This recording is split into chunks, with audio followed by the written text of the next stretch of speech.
Yeah, it was. Yeah, my goal. I said this this last weekend. I wrestled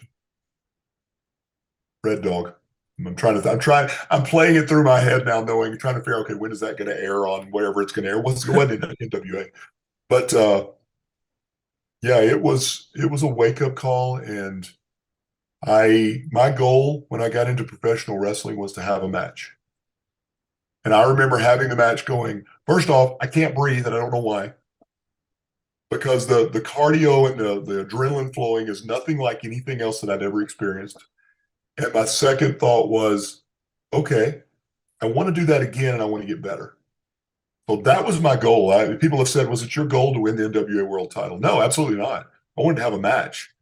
And then I wanted to see if I could get better at the next match. And eventually, Bill's one downfall as a promoter for people who work for him is you didn't get paid. That was part of your training. He would get you matches, and somewhere somewhere around the 6 month mark, I remember going in with three other guys in my car. We didn't draw squat. We didn't draw flies. Old saying. Uh, I worked the opening match, which is what I was scheduled. I worked the main event because the main event ended up not being there, and then I worked a battle royal. So I worked three times on this little show.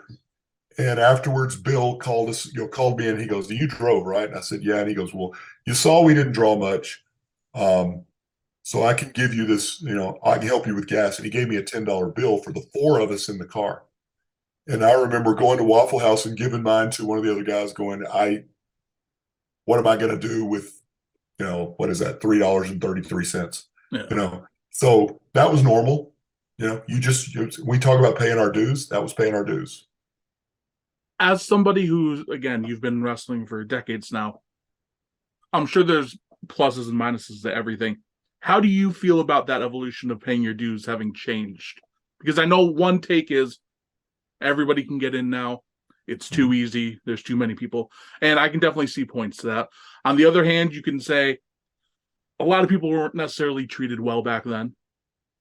Do you think it's evolved for the better? Do you think it's evolved worse? And do you think maybe a mix of both? I think the answer is a mix of both. Um, Generally speaking, in life, I think you treat people the way you want to be treated. Mhm. I think that's the way you do it. Now, I understand that sometimes, I mean, college football, our head coach made it very clear: I'm not your friend. I'm not your trainer. You don't come with me with problems. I'm not your counselor. I'm your head football coach. And you do what I say. So tough love works. Um, but you can do that in a way that is constructive and builds. And sometimes you have to challenge people.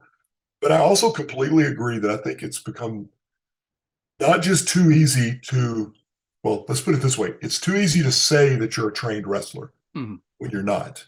And part of the problem with that is there's too many untrained trainers training people that are claiming to be wrestlers. And there are some incredibly skilled people out there. But if you went to somebody's camp for 4 hours and you start working matches, it's a one in a million shot that you are conditioned and safe and know how to listen. So it's a little bit of both. And I don't know what the real answer is. I tell young guys, find a credible trainer, find somebody who has a proven history, not just in the ring, but in producing talent, and go train with them. Again, if I say Bill Ash, 98% of the people, 99% of the people listening will not have a clue who he is. But when I pick somebody, when I meet Dr. Tom, when I meet Austin, when I talk to Austin Idol, when I talk to any of the Guerreros, it would be, who did you train with? And I say Bill Ash, like that. They're like, you're good then. Let's go. Because they knew who he was and they knew how good he was. So And that's what I would recommend to anybody. that's the reputation like Dr. Tom has today. If somebody says they're trained by Dr. Tom, they're instantly in.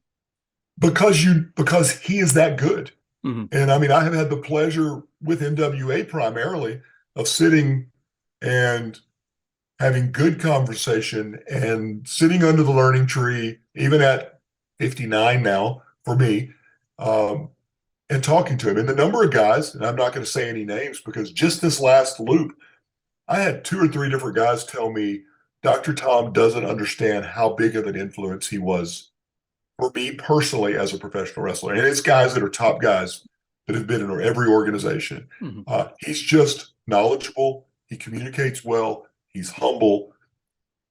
He's a wealth of experience and knowledge. And as a fan, I just have to say the Heavenly Bodies were awesome. Just throwing that out there too. One of my favorite, I told somebody this the other day, one of my favorite matches ever was Dr. Tom against Bob Horner, probably in the 80s. And it was a clinic, and I've stolen everything in that match at some point. I mean, it's just phenomenal. Still from the best, right? Yep.